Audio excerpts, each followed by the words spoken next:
Welcome to the show. We are live, and this is our version of the Resurrection Sunday Rev 5, and we're doing it today just in case. Two things. First thing is, in case we are raptured this weekend, this would be a good time to make a video like this because my plan is to post it on Sunday, but also we have family and all kinds of stuff going on that weekend as well. So it's just a crazy weekend. So I thought, why not do it right now? And we're only going to spend about an hour or so here. I thought I would invite a few friends, some people I missed in the email, but I think Jason John, if he checks his email again, he should see a link on there as well. But how you doing today, Brother Derek? How's it going? I am doing good. Luckily, I was able to kind of catch this thing. I actually just took a break from work, so I'm still kind of in just t-shirt. I was out mowing the property, so I'm not quite as dressy here. But I love the intro video. That was really cool. And seeing that we're gonna probably get into some serious stuff, let's get all the silliness out of the way with first. Did you notice my new subtitle? I stole it from you. Just a monkey in traffic. That's funny. I stole it from you. I was listening to Uptime on the podcast, and I love that you and Bob were talking like, oh, get me in traffic. And that's me. I'm just a monkey in traffic. Sometimes you get me in traffic, and I'm like, ooh. I love that, dude. So I stole that from you. But yeah, I'm glad I was able to make it and, just spend a little time talking about the resurrection and the potential if in fact this thing airs and we're not here and we're just like, that'd be great. Yep. Yeah, I could, I've never, ever, ever believed in evolution, but you could build a pretty solid case for evolution just by putting an ordinary man in traffic and getting him stuck and late for Yes. something, and watch him, all of a sudden his hands will start to curl up and all of a sudden he'll be like, Yes. and he starts Exactly. freaking out, banging the windshield and all this stuff. I don't Exactly. know, you just lose your mind, right? Exactly. So Hey, can I put a nail in the coffin of evolution real quick? sure you can. 'Cause we actually got into this discussion yesterday on my unanswered question show, and Steven Okay. came on, and the subject just came up, and I gave him this little thing to chew on, and he seemed to really like it. And I can't take credit for it. I wish that I wish I could remember who actually said this first, but I think I got this through Answers in Genesis. You know, they do a great creation ministry. And this is what convinced me. This is what like totally nailed it for me that no, there's no evolution. There was no, pre like 6,000 years, like young earth thing. So like you'll hear the scientists that'll say, oh, we found these dinosaur bones and this dinosaur was, you know, 3 billion years old and we dated his bones and all this other stuff. Right. So think about this. Just consider this from a theological perspective. We don't know. I'm not arguing for the age of dinosaur bones. We don't know. I'm not a scientist or anything. But what we do know for a fact is that sin has only been in the world about 6,000 years. You know, you can argue whether the earth was a big hunk of rock that's been here for millions of billions of years and then God 6,000 years ago recreated it, whatever you want to argue. But one thing you can't argue is we know sin has only been around for 6,000 years. So this preacher, I want to say it might have been Ken Ham from the creation, Answers in Genesis, said, okay, so if you have a dinosaur that's 3 billion years old, what did he die from? Because sin is what brought the curse of death. So see, it just doesn't make sense because before us troublemakers, Adam and Eve, there was no death. So why would you have something way older than sin that would die? You know, it just doesn't make sense. That for me really kind of like the logic in that. I'm like, okay, yeah. Yeah, and I get the idea. Welcome to the show, Jason. Thanks, How you man. doing? Good to see you, brother. Apologize for the link there. I blasted out a bunch of links at the last minute, and That's sorry I fantastic. missed you. I figured I'd catch some people in the comments if they want to jump on or whatever. I'll just send them the link. What is interesting, and this is me going off the record so early. This is how the Black Swan thinks. When you talk about Noah and the flood, and after Noah and the flood, we kind of look at it kind of like a surface level.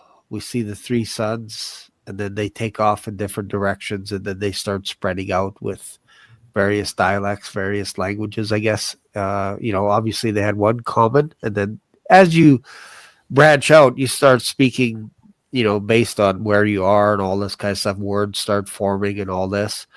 You can almost build a case. I'm going somewhere with the dumbness of evolution and stuff. That you get the pockets of people spreading out into various regions, and we see one of the three sons ending up being cursed by God, and that was the son of Ham, Canaan. And we get this idea that whatever happened, whatever the son did, whatever Ham did, his generation after him got cursed because of it. Like, we don't know exactly. We can hypothesize and all this kind of stuff. But it's interesting that a little while later, all these nations come together and they try and build this tower. And they have one common language, and God comes down, confuses their languages, and then basically takes away the common language, and then they spread back out again. I find it interesting that there's one tribe that goes in the direction of the east, where we have Asians and all that kind of stuff, and then we also have people migrating and going south into Africa and stuff. But there's these pockets of people that write on caves, and they usually write in the form of pictures. It's not always like language, like alphabet and all this kind of stuff. Like it's all pictures, like symbols of animals and all kinds of stuff. And I thought, would it be far-fetched to say that a group of people got struck dumb, as in they can't communicate with language anymore, but they can communicate with symbols and start trying to remember things like the fall, the tree, the ark, all this kind of stuff, and draw it in symbols because they don't have language. And maybe they get language later, but you get scientists that say all those cave dwellers they were that's evolution. They're way billions of years in the past. That's why they were dumb. And then you can see them evolve into language and all this kind of stuff. When you look at the Chinese language, all their characters, it goes before the missionaries show up. It goes before the missionaries. So back into the past, where you could argue some of their characters, like for Ark, it's like picture like 8 people on a boat, and then you got a mouth, and you got all kinds of stuff, and it's like, how is it that they knew about the Ark and temptation? It has a picture of a serpent and a woman and confusion and all this kind of stuff, and you're like, wait a minute here. This language goes way back to a certain time, and they're tying it in with the Garden of Eden, and they know about the flood. Like all these languages all over the world know about the flood, but I just found it interesting that when we go to the Gospels, you see Zechariah being approached by an angel, and the angel says, your wife is going to have a baby. And he starts laughing and saying, how could this even be possible? Starts doubting. And the angel says, I'm Gabriel. I stand before the Lord. You're going to be dumb. And later, we see people trying to figure out what the child's name is going to be. They're like, let's call him Zachariah or something. And they're like, no, can't be that or whatever. They're looking at John. Tell us what this child's name could be. And they're trying to motion to him, like give him signals. And I'm like, that's weird. It's almost like he's deaf, but he's not deaf. I think he couldn't comprehend them, because when they're trying to motion to him, he's like grabbing for a tablet. And then as he writes something down, he speaks. His name is John. Mm-hmm. Something broke him that all of a sudden now he could speak. Whereas before he was dumb, as in he probably couldn't understand what they were saying on the outside. They're like, man, this guy doesn't get it. We're trying to get a name from him. And he's just like, like, who knows what he's trying to sound like? He can't get it out. And then all of a sudden he writes on a tablet, and all of a sudden his name is John. And bam, everybody was amazed that he could speak. I find that interesting. It's kind of a round circle, but yeah, people get dumb. Yeah, absolutely. My whole point. In traffic, people get dumb. Absolutely. I'd like to comment on what Derek had said. Maybe 2 weeks ago, I made a video because I kind of wanted to challenge a guy online about the very thing that Derek was mentioning. I said, so you're a Christian? He's like, yeah. I said, so you really believe that Jesus came here, died for our sins on the cross? This is about sin, and you agree that sin brought death into the world. Like he's agreeing with all this. I said, the reason I reached out is somebody had asked, do you believe in Darwinian evolution as a Christian? He's like, yes. And then, he basically said, there's ways of looking at Genesis, metaphorically. And he said, you can go see inspiring philosophy, stuff like that. So I went on the stream, and that's what I basically challenged with. And it's something that I had to, all of a sudden it dawned on me, because as I mature, I'm accepting a lot more of the Bible. There's a lot of things like that I wasn't even sure about the Trinity, I think, initially. But as I mature, I'm like taking it at face value a lot more seriously. And that's what I told him. I said, then if you believe in Darwinian evolution, then death arrived way, way, way, way before man ever came from monkey. And I was like kind of challenging him with how do you take that seriously, when it's completely, death in a way is the creator? Because if there's new body systems that are being formed through just random flukes of mutations that happen to be beneficial, for that mutation to evolve and go forward, all the other body systems have to die. So death is the creator. And the magic is, well, if you just put billions and billions of years out there, somehow billions of years is the magic. So it's a complete, really inversion. Now, I'm not going to go and say like, you're not a Christian because you believe in Darwinian evolution, but it's like, it is important, I think, to throw it out to Christians to really think about this, because every time we give, the wisdom of this world just a little bit of a foothold, then it's the atheists, agnostics, the secularists, the materialists. They'll use that little point that we give away because we want to be like, well, I believe in science too, and then it leaves it open to criticism, to be ripped apart. And also with the dinosaurs that you had mentioned, just you mind popping up just a share screen? Sure. It won't take long. We're not going through any articles, but it's important. I had to go away for a sec because I put one of those Hall's candies in my mouth and it made me sneeze. So I'm like, I want to blow. I've been breathing in grass cuttings all day, so I might be right there with you. I might be sneezing in here. We're popping in and out, right? Allergy so season. Let me see if I'm still here. Yeah. So tell me, are you sharing it? Let's see here. Let's see what we got. Oh, let me get rid of this. There it is. All right. So people can, go dig into this stuff on their own, but I'm at least pointing.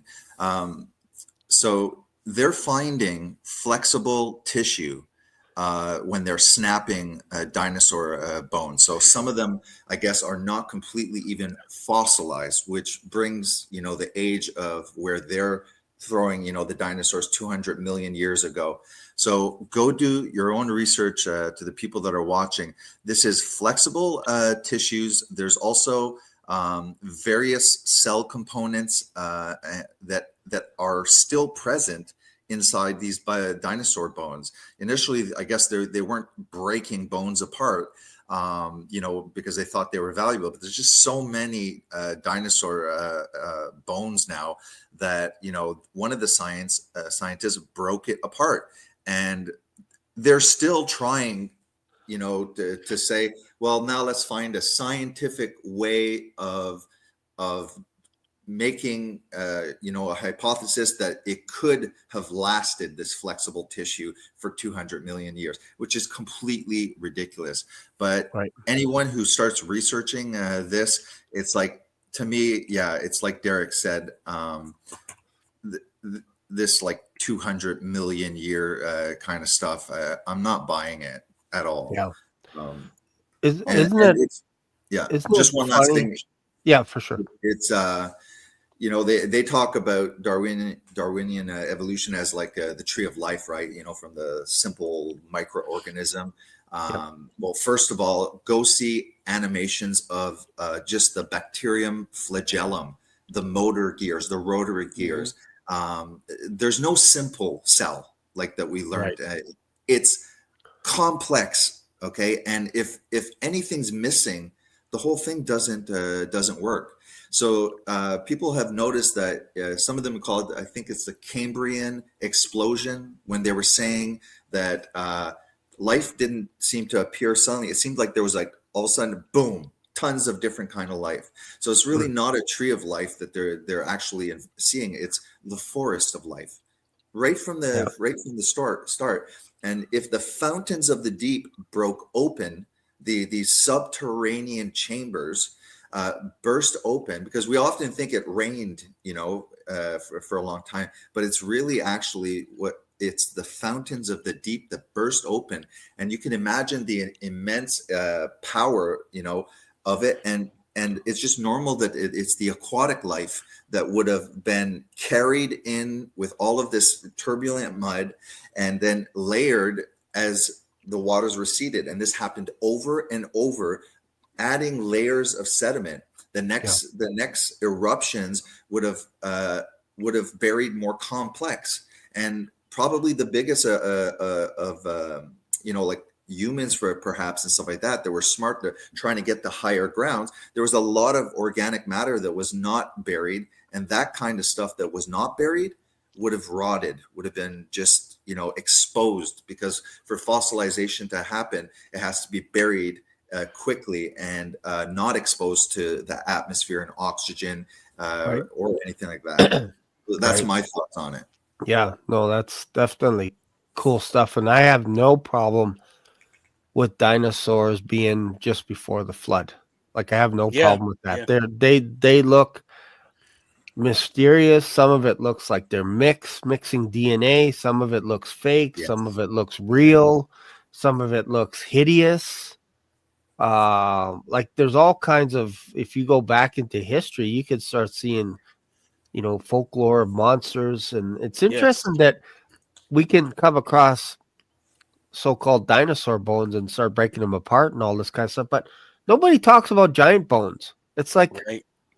they'll never bring that up and say, hey, today in school, we're going to bring a whole bunch of giant bones and we're just going to start exploring them, and we're going to look at the marrow and we're going to break them open, and we're going to start looking at, oh, look at this one. This was about 30 feet tall. That's kind of interesting. And start breaking them down. No, it's like, no, we don't go there, but we can go dinosaur.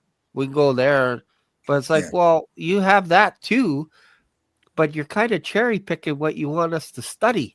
It's kind of funny. Kind of interesting. And it's also the interesting thing, and again, I'd have to give credit to Answers in Genesis, who does an excellent job on explaining some of this stuff. But because I never knew until I had heard this through Answers in Genesis, it's very consistent that reptiles continue to grow all their life. So like it's consistent that these dinosaurs would be so big because pre-flood the environment was oxygen rich, and there was they had no natural predators, so sure, they're just going to keep on growing for whatever it was, 1400 years until the flood. So that's very consistent. The other thing too that just kind of really, when we enter into this debate, my thoughts on this are this. So the Bible says that God created the world in 6 days, and on the seventh day he rested.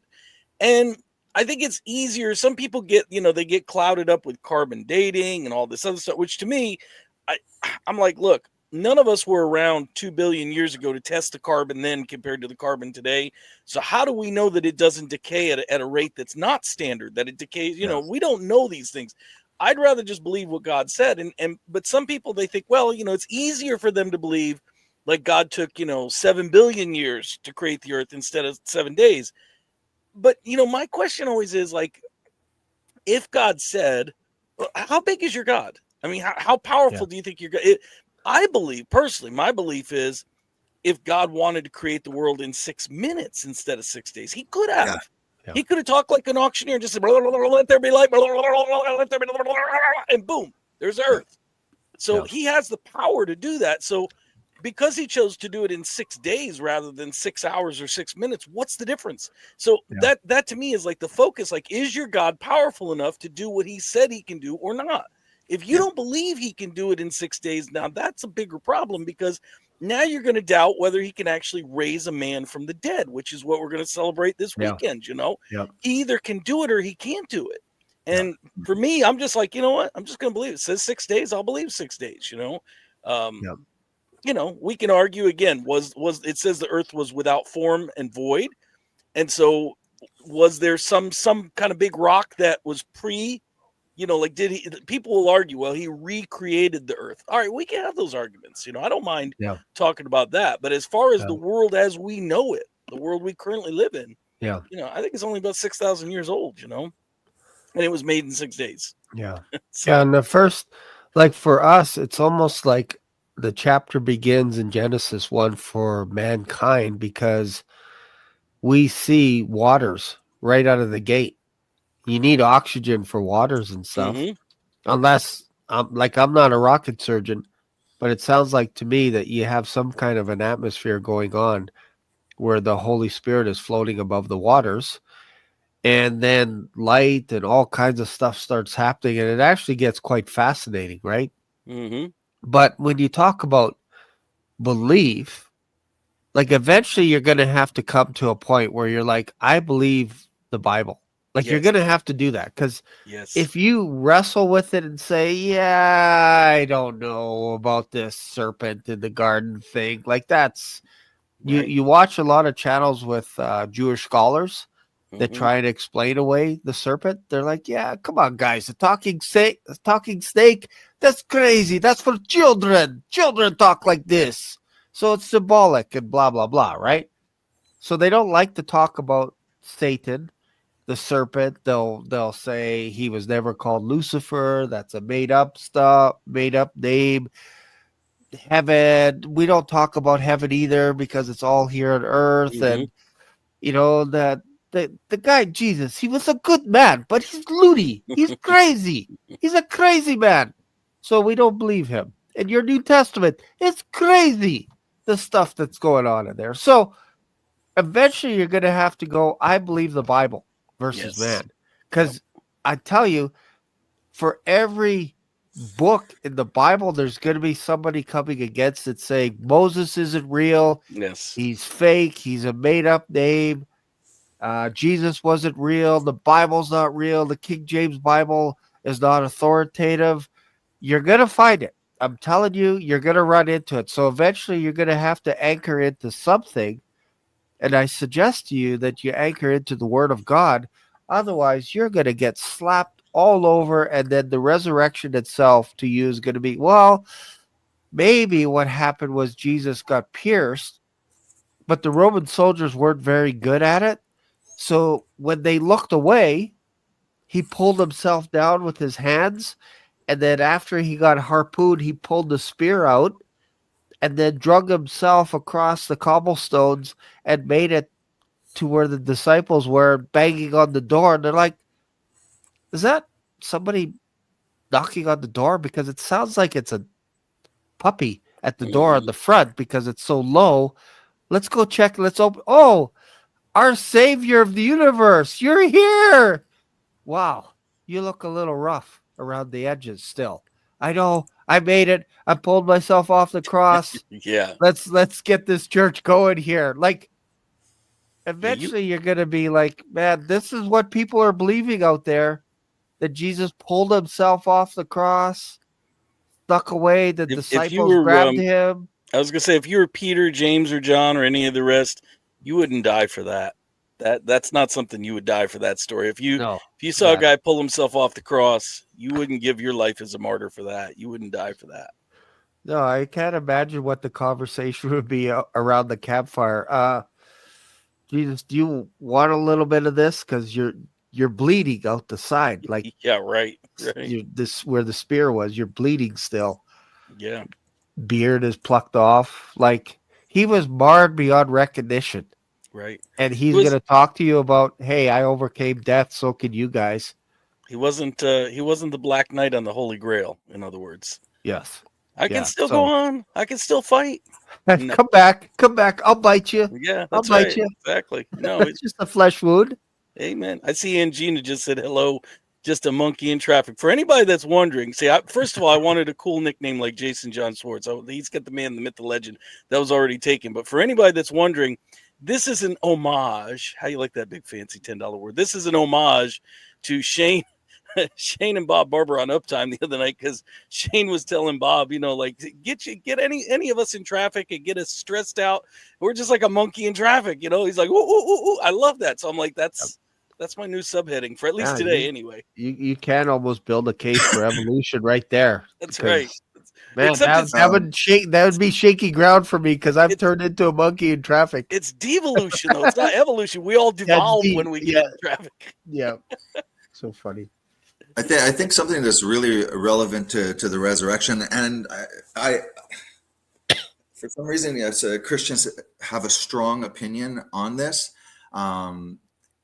Maybe it's because it comes currently it's housed by the Catholic Church, but as a side interest and something that actually prior to becoming Christian really kind of made me go, whoa, like maybe this guy ain't just a mythology and stuff like that, is the Shroud of Turin. Yes.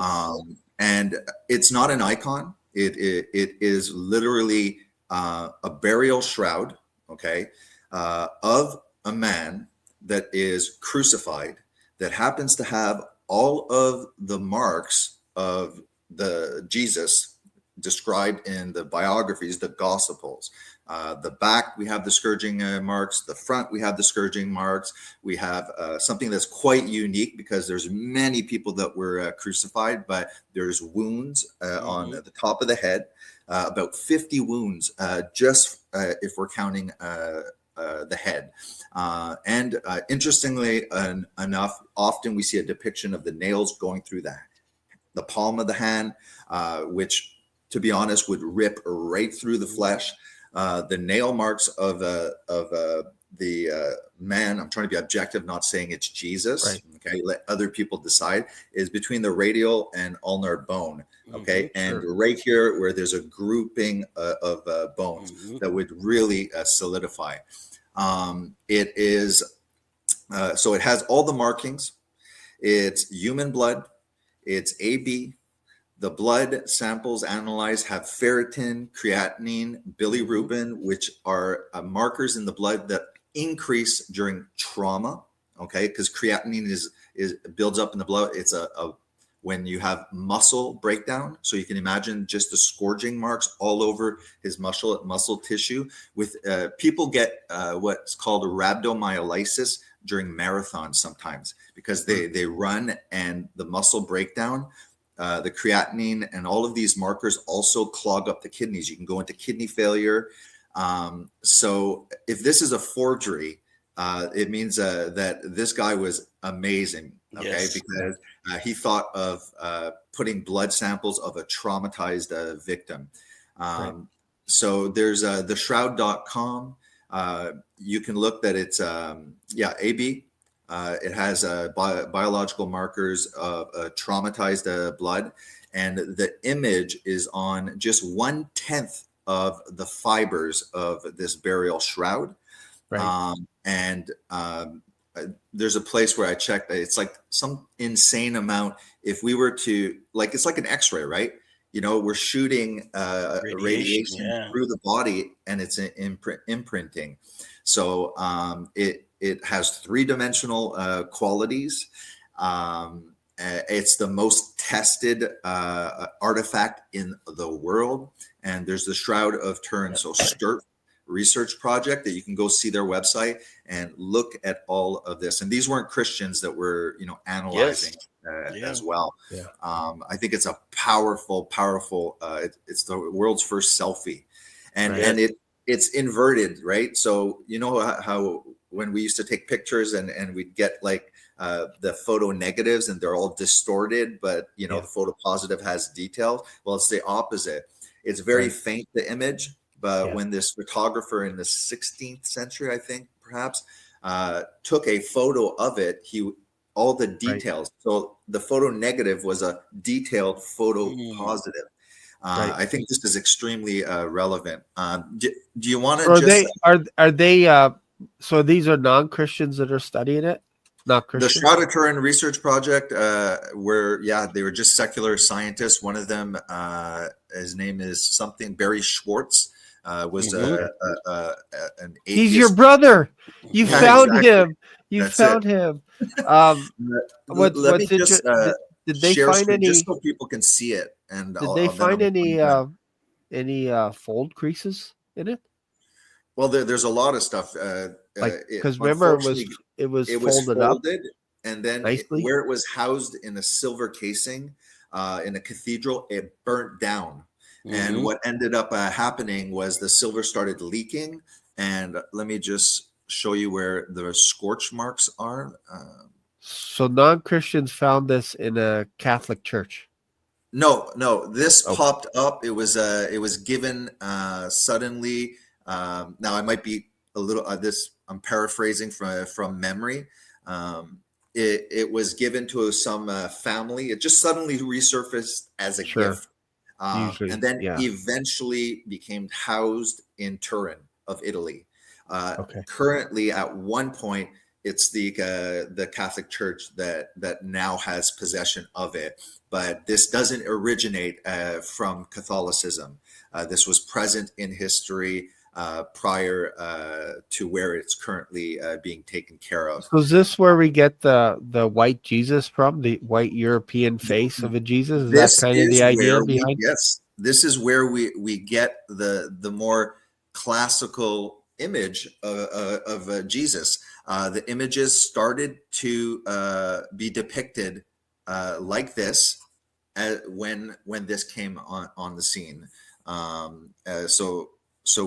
You see that all the white is where there's bloods, and look at all the stripes.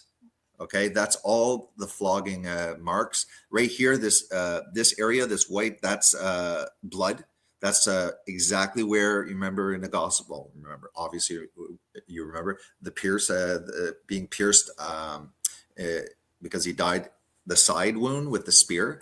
These triangles, though, are repair areas because of a fire that occurred.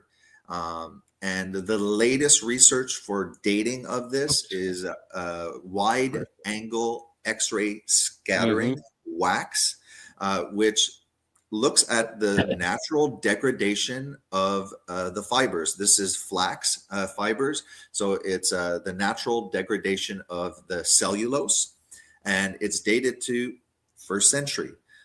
There was in 1988 carbon dating. Now, first of all, this thing went through a fire, and you're going to use carbon dating. Second of all, it was highly biased. The labs knew what they were testing. It was supposed to be 3 different sample areas. It was taken very low here, and we know that there's a repaired area because it was unraveling. So they actually sewed during the time, like probably medieval times, they sewed areas on the outer limit, and it's not the same. One of them's flax, the original, and the sample is cotton. So this is this is amazing, and I think they said the amount of energy required is insane. Let me see if I have the estimates of it. Approximately 34 billion watts of ultraviolet radiation over the span of a billionth of a second. Because if you need enough energy to create that X-ray image, but the duration, if it's too long, would have just caught it on fire. And there is something you can check just on PubMed, DNA, low grade biophoton emission from DNA. So in PubMed, it actually says that our DNA actually emits biological light, a very low grade biological light. And let's use our imagination. At the time of his resurrection, you can imagine that there was a burst of light, okay, not coming from heaven down, but from inside outwards to because it has to come from the body and then outwards into into the cloth, So it was brief, and so the whole shroud is proof of the crucifixion because of all the wounds that match up with the Gospels, proof of his death because of the amount of blood and the biological markers, and then proof of the resurrection because of the image that science still to this date cannot explain. Right. Yeah. Oh, that's interesting. Yeah. It's funny. I had a dream a while ago, I don't know, probably about a year ago or whatever. And you know how most dreams you can't control, most of them. Like I think I've had 1, maybe 2 dreams where I can control the input, the data, and change things around or redo the dream. You're like, oh, I didn't like how that one ended. Then you redo it again or whatever. But this dream was kind of, I remember praying before that the Lord would show me a rapture. I prayed about it. Lord, could you just show me the rapture or whatever kind of thing? And instead, what I got was a funeral. So I saw myself at my funeral rising out of the box, out of the case. It was like a black case or whatever. And I was rising up towards heaven. And I saw Jesus, but he didn't look like to me. And again, I'm a white guy. So in my head, I'm thinking, I'm going to make Jesus look like what I think he should look like or whatever. Mm. But when I got to heaven, he kind of looked like a Trinidadian. And I was going to say something in my dream to him, but I thought, that's kind of too obvious or whatever. And I'm like the first thing is, you look black to Jesus. That's what I felt like saying to him. But my dad showed up, and I also was busy with looking at some other relatives, right? And I'm like, then I woke up. So it was real quick, but that's the first thing I saw was like locks. And I'm like, you look very Middle Eastern, almost Trinidadian, I would say, because of the dreadlocks and all that kind of stuff, right? And he was happy and everything. I'm like, oh, that's totally not what I thought Jesus would look like. I thought he looked more like Derek, because look at Derek. You could pose an argument. Derek looks either like Noah. Don't blaspheme the Lord that way. Abraham.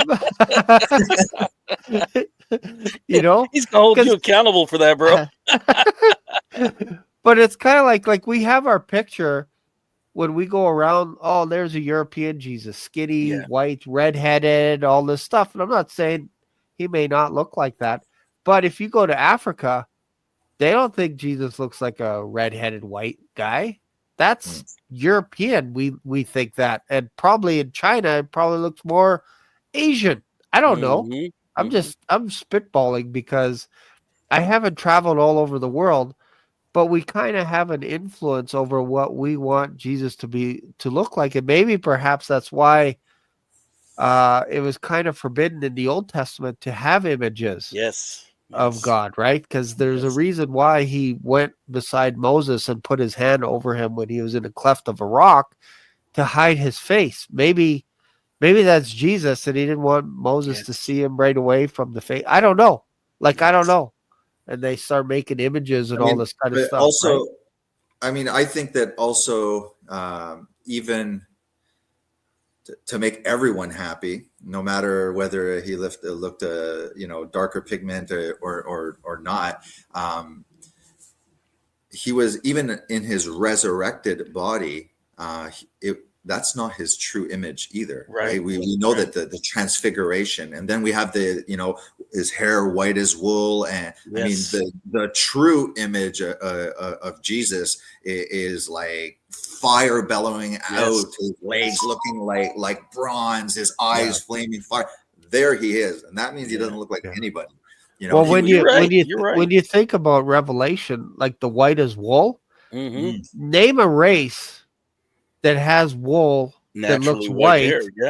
And is woolly, or name a race that has bronze legs that are very dark, almost black. Because you heat up bronze, it's not going to be white, is my point.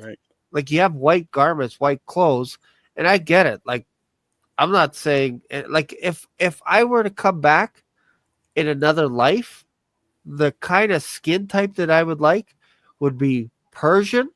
I think I'd like to come back as a Persian, or maybe kind of like a Middle Eastern, like some of their skin. I'm like, you have amazing skin. Look at this. I break out. I'm blotchy all over. Like some white guys, we look horrible.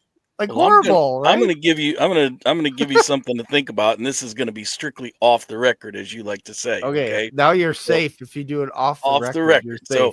So Jason, if you want to say something, just go off the record, and then we're safe. I shared an image with you, and the reason I shared it is because we were talking about the shroud. This is supposedly a computer generated image of what the man in the shroud would have looked like. If you want to share it, feel free. If not, that's okay. Where is it?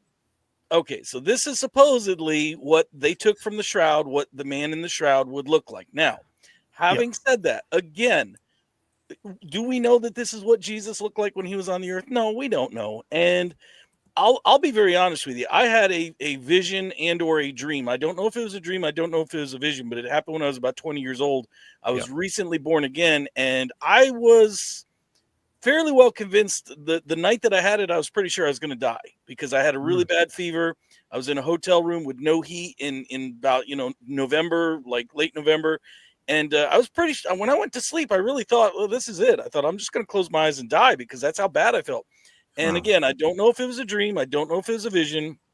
All I know is that after I went to sleep, like I was on the ceiling of the hotel looking down at the hotel room. I saw my body laying in the bed. I saw the door to the hotel room open and a figure all in white walked in, kissed me on the forehead, and immediately, like that, I woke up. My fever was gone. I was totally healed. And I knew it was Jesus, but I never saw his face. That's Right. the thing. He was all in white, but I never saw his face.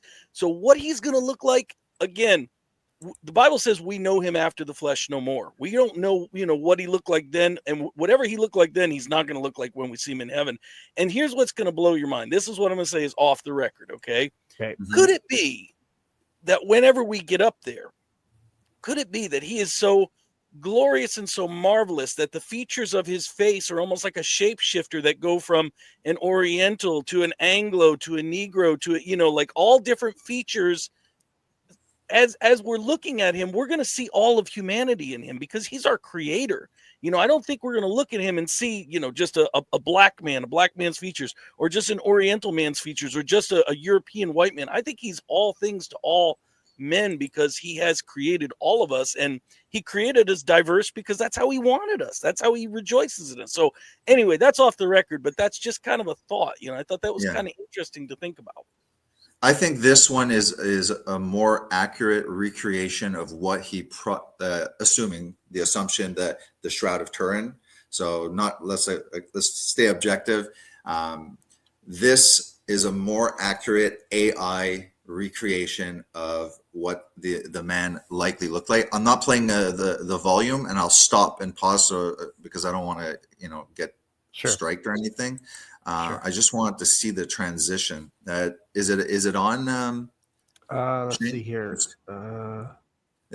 It's supposed to. It's a short. I don't see it yet. You should. Is it? It's not this one, right? Yeah, is that exactly. it? Yeah. Okay. Yep. Okay. So this is more realistic, I think. Oh yeah, that's interesting. Yeah. And he looks like the Semitic people, That's kind of that's kind of what I That's picture. more realistic. The other one is a little too Caucasianized. Yes. He's a little too good looking too, But this one is very well done, and the way the guy recreated it, I'm just stopping and commenting. As long as we were commenting and there's no volume, I think we're safe. Yeah. Yeah, that's interesting because that's kind of how I picture based on the region and all that kind of stuff. Like I don't think he's a white redhead. Could he be a redhead? For sure he could be. I think I think you'd have a better case that the Antichrist is going to be a redhead. Now I've heard some weird things about redheads. I have heard that redheads are like from Nephilim or something. But see, I could say that because I'm married to a redhead. So yeah. I don't think that's the case. I've heard that. And you prefaced it by off the record. Off the record. That's any right. redhead could be the Antichrist. No. Look at this here. This picture here kind of is intriguing to me because that would be maybe perhaps closer kind of thing. Mm-hmm. I have no problem because there's a little bit of a Middle Eastern kind of a look to it, to him. That's the little girl, right? That's supposedly is seeing Jesus, and she does all these paintings. Yep. Yeah. I could buy that. Like that to me is like, that kind of seems like that would be what he would look like. It's kind of what I picture as well. Interesting. Are you taking us on the tour? There's a purpose why the tent of meeting initially, right, was just clothed with animal skins, layers and layers of like nothing impressive, but when you went inside, it was all gold and royal colors and stuff like that. It's interesting. Like what interests me isn't like what the physical image looks like. He looks like this compared to that. It's what it represents, that there is an image of a human, and with all the, you know, the stuff like that. And like I said, they didn't even recognize him when he was resurrected, you know. So there's something different. He didn't look the same. I think that it, you know, and then like you said, you just look at the transfiguration, and then after you look at the descriptions of Revelation, and it's like, look, he doesn't look like any particular race. He's built of fire and glory. Here's another theory of why they may not have recognized him after the resurrection. That again, just after a little bit of study, and maybe we'll do off the record on this one too. I don't know. Although this one has a little bit, this has a little bit more biblical evidence to it. I have also heard that it's very possible that after his death and burial, he may have, in some way, he might have taken the Nazarite vow, or, you know, if you're familiar with the Nazarite vow at all back in the Old Testament, because at the Passover, he said, I will not drink of this fruit of the vine again until I drink it anew with you in the kingdom. So that was part of the Nazarite vows. You had to abstain from wine or, you know, grapes or any. So there's that element of it. Plus, when Mary saw him risen in the garden and she went to approach him, he says, don't cling to me because I have not yet ascended to my Father. So what's that all about? If you remember right, a Nazarite could not be contaminated by death. And so Mary had just previously handled his dead body. So she was unclean due to death so if he had taken a Nazarite vow, now if he took a Nazarite vow, the other thing about that would have been immediately after his resurrection, he very likely would have had shaved head and shaved beard. Because that's what the Nazarite did. You know, he died. I mean, his body was dead. So he may have been like totally bald with no beard or anything. And that's why maybe the disciples were like, who's this? You know, who's this? You know, granted, I think there were maybe some other differences as well. You know, I don't know if he appeared in like glowing white light or anything, but physically, I think that's a high possibility that he might have been, you know, clean shaven and bald and no beard and everything. And they're like, this guy looks familiar, but maybe not, you know? Because the ending of a Nazarite vow is basically if you break the vow, you could still finish it, but you had to shave your head and everything, and then start all over from scratch and just finish it. So, say for example, I had a vow of 1 year, and I'm 11 months in, and I break my vow, I'd have to shave everything, and then I got to start all over again. Start over, start over. So now Jason's right in the middle of his vow, I think. Jason, see, you were saying earlier, I'm the one who looks more like Jesus. Okay. I would say more like Father Abraham. Yeah, I would say. That's like I said, it's interesting to think of. You know, I mean, it certainly would explain a lot. You know, and that's the thing too. I did a lot of studying on that Nazarite vow because it's, you know, it's interesting if you get into the weeds and ask the question why. Why did God want the Nazarite to abstain from those three things, or abstain from two things? Death, the fruit of the vine, which is wine, and why? Here's the real kicker. Why grow your hair long? Why? Now, I can explain the death part and the wine part. I could say, okay, well, you know, the fruit of the vine, that has something to do with communion, just like Jesus said he was going to abstain until he saw us again. The death part is certainly, you know, we know, you know, he was dead, buried, resurrected. So like he conquered death. I get all that, but why grow your hair long? And you know, the only thing I could figure out that part of the vow, what is the one thing that is absolutely required to grow your hair long? Do you know the one thing that you must have to grow your hair long?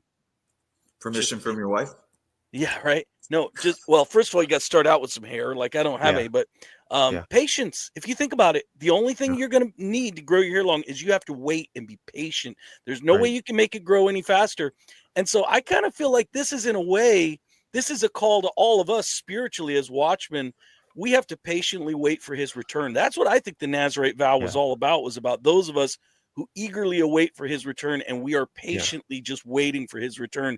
And he's patiently waiting to come get us, by the way, too. The only, again, if we're staying off the record, reason why I would think that he didn't make a Nazarite vow, he made the wine thing for sure, I get it, is he touched so many dead bodies, man.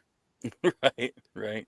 in his lifetime. Like he would touch dead bodies and Right. raise them up from the dead. So sometimes if you're making a Nazarite vow, you can't touch a dead body. And he wasn't a priest or anything, right? Like he was Right.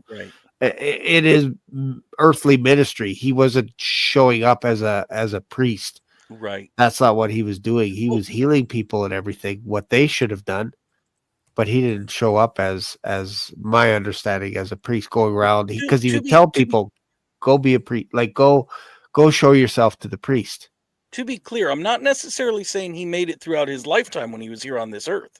Just that Right. may have been something that he did, post resurrection. That may have been because he fulfilled all the law. So at Right. some point we have to ask, well, when did he fulfill the Nazarite thing? If it Yeah. wasn't during his earthly ministry, it could be his post resurrection. So I totally agree with you on that. Yeah. So because he touched a lot of dead bodies when he was here. He healed a lot of people.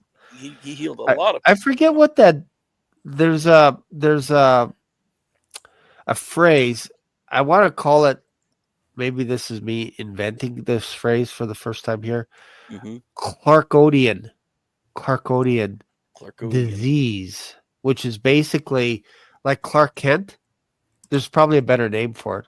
But if you Okay. take off the glasses, all of a sudden people are like, "Oh, They don't he's recognize you. yeah, he's Superman. Where did he go?" And then you put, "Oh, there he is.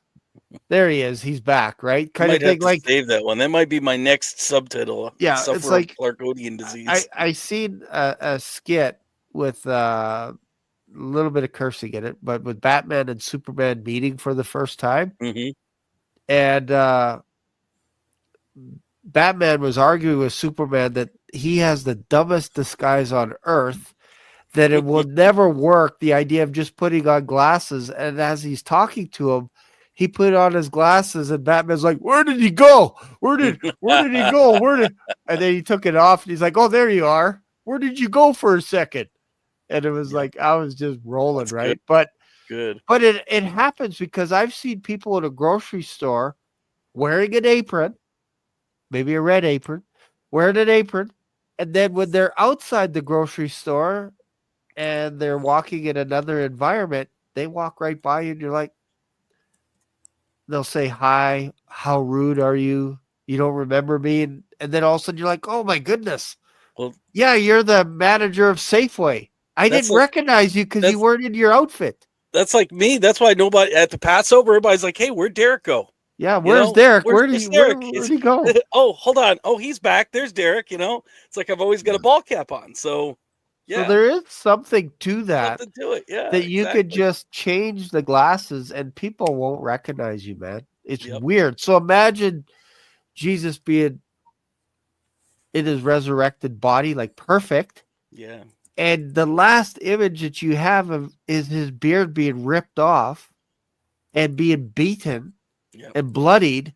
That's going to burn right in your retinas.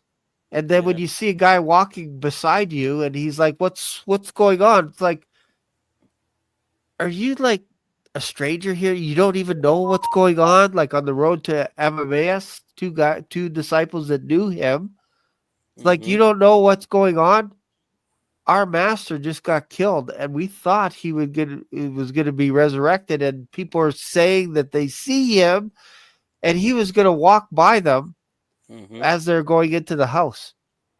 And they didn't get it until he broke bread in front of them and disappeared. And they're like, he was here all along, and we were inside going, man, this guy's reminding us so much of our master. Yep. And he Yep. disappeared.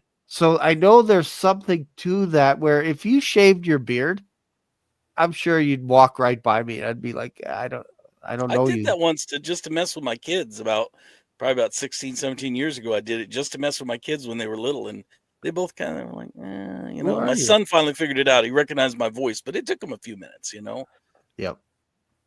So I don't want to go too much longer here, but I thought Yeah. maybe we could go kind of final thoughts with Jason. Derek, what are your plans for the weekend? And then how you approach, we don't want to call it Easter, but we know it deep down inside what it is, what we're talking about. Yeah. We call it Resurrection Sunday. I kind of like that. So what are your guys' plans for the weekend? Family, yeah. There's a family function. Michelle has a big family, so we're going to be seeing the family Friday. And there's something on Sunday. I'll be doing a live stream on Saturday. I'll be doing a live stream as well in 2 hours on Old Testament Trinity, basically looking at the messenger of Yahweh, where Yahweh shows up in human form. And it's just to prove that the New Testament didn't come up with something actually very new. There's shadows of the messenger of the Lord that is claiming to be Yahweh, then pointing to God. So it's what convinced me about the Trinity when I was struggling about it. I was getting confused with because they refer to his humanity, but then they refer to his divinity. But the humanity parts where he had a father and a God, I was like, then he can't be God. It was confusing me. But when Michael Heiser did the Jewish Trinity, and he showed me these passages where the word of the Lord is there, saying that he's creator in human form, and the Holy Spirit is there. It was like, okay, it finally clicked. And, so for me, it's very important. So I'm doing a series. This would be episode 2. And that's pretty much it. Yeah. So go check out the man, the myth, the legend. I think you should change your YouTube channel to that name. Man, the myth, the legend. And then Derek can change his channel, Just a Monkey in Traffic. Just a monkey in traffic. That's it. That's pretty much all it is. You might get a few more hits. That's all it is, That's all it is. So what are your plans this weekend? I am going to be I'm actually going with my family to World Outreach Church in Murfreesboro. My kids all like it there. It's kind of a mega church a little bit, but the kids like it, and he preaches a really good message. So I'm not opposed to going there. I like going there myself.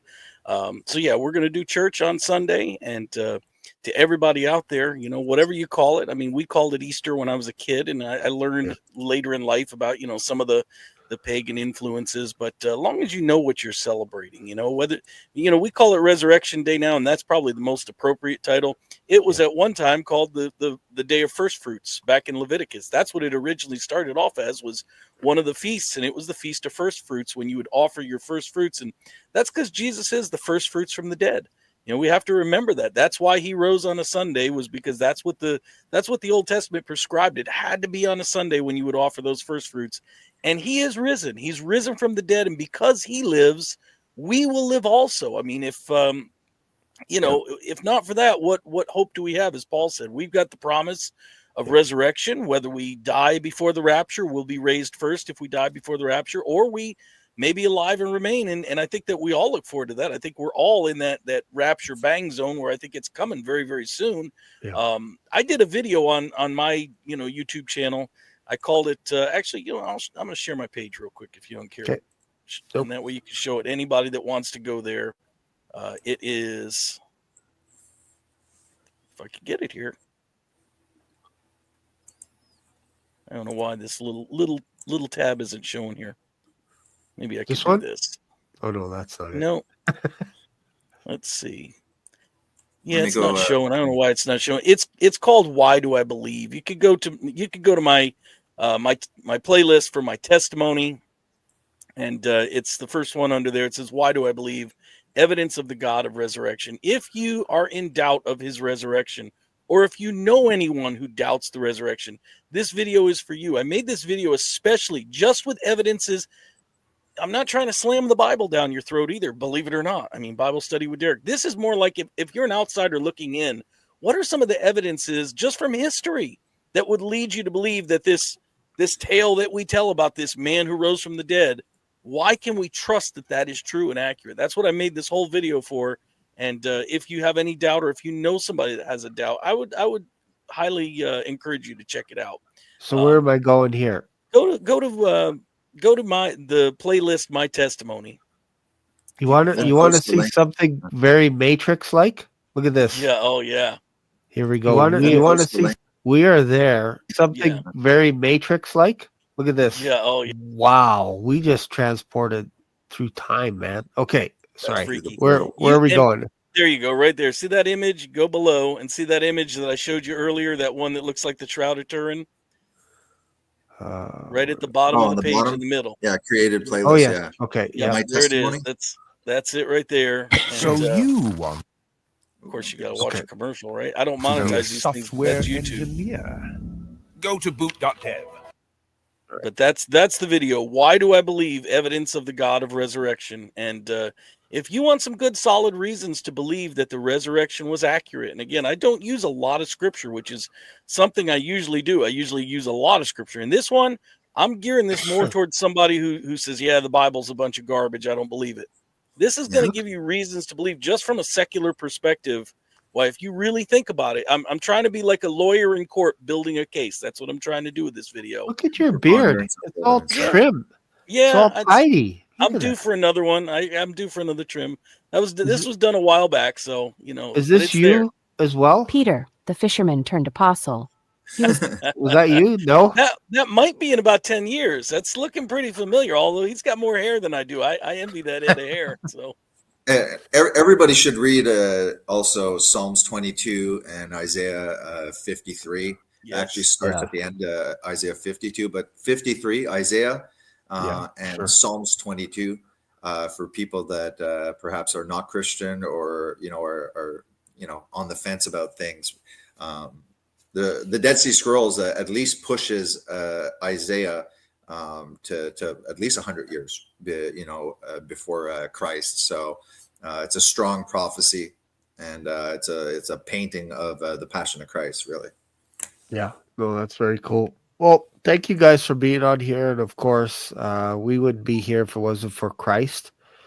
So if you are watching the show and you don't believe in Jesus Christ, maybe you're part of the audience that's like, I have no faith. I don't go to church.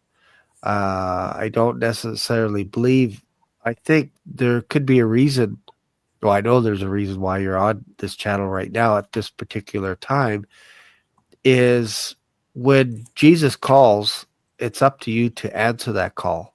So if you feel a little bit of a tug where it's like, man, I gotta get to know him because there's something pulling at me, I would recommend that you would get yourself a Bible, get your hands on a Bible, or find a Christian brother. You can reach out to any one of us as well. And we can walk you through the salvation of Jesus Christ as well, how that works, what that looks like, and all that kind of stuff. Just feel free to reach out to any one of us on our channels. Just comment in the channel. But time is short. You don't know where you're going to be tomorrow. We can't guarantee where we're going to be tomorrow and this weekend. And we don't know when the Lord is coming back. So I think it's important to find a church in your local area, go attend a church, and pay attention to that little tug. Because if we've said something during this episode that makes you a little curious, then I think you owe it to yourself to explore that. That I'm not going to walk you through everything here, but I think it's up to you to do your due diligence as well for yourself to look him up. And even if you have a few friends and you all just join at one person's home and open up the Bible and even watch perhaps a sermon together, that's a church where there's a body, 2 or more, there Christ is in the midst of us, So for sure. there's always a way. 100%. All right. Thank you guys. I'll just toss you in the back and then stick around, and I'll just say goodbye to everyone. All right. Awesome. Bye, everybody. Thank you guys for sticking around for this last hour or so. What I like to do as well before the show is over is I'll give you my email. If you have any questions about becoming a Christian, you can send me an email here, and I'll walk you through everything I know about how to be a Christian, and we'll just do a one-on-one. We'll do a video conference. It'll just be me and you. It won't be recorded or anything. But if you're a Christian already, I don't want you on that video because you already know, you have friends, you have family, you have us, all this kind of stuff. But if you're struggling, if you're searching, and you want to know who this Jesus Christ is, I don't mind doing a one-on-one with you and just sharing the gospel right from the Bible. And I'll pray with you. I'll prove that he's real. And just feel free to email me. And then also, just for fun, I also have a book out. This book here is available on Amazon. It's called Rewriting God, The Silent War Against the King James Bible, because there is a silent war that is against the King James Bible. I read the King James Bible. That's all I read. I've read it. I've shared on my audience 17 times in the last 3 years, just over 3 years. And I continue to read it because it feeds me. It teaches me about Christ. And of course, we have the Holy Spirit that'll help guide us. But the only way for that to happen is if you're actually immersing yourself in Scripture. Because then what could happen is one day you'll approach someone and you'll be talking, and all of a sudden verses will start dropping out, popping into your head, and then you can actually communicate the gospel of Jesus Christ. So thanks a lot, guys. Thanks for sticking around. I really appreciate you guys. And I will see you guys in another video. And I'm also going to repost this video again on Sunday. So this will be pre-recorded for Sunday. So thanks again. See you guys later. Bye for now. Black Swan Revelations here on YouTube brought you today's mind-bending journey. Dive into the discussion, your comments, questions, prayer requests, and powerful testimonies of Jesus' love are what fuel this community. Did today's episode hit home? Smash that like button. New here? Subscribe and ring the notification bell so you never miss a live stream or a video upload. Thanks for being part of today's adventure. Catch you in the next video, or maybe even in the clouds. Stay curious, stay blessed.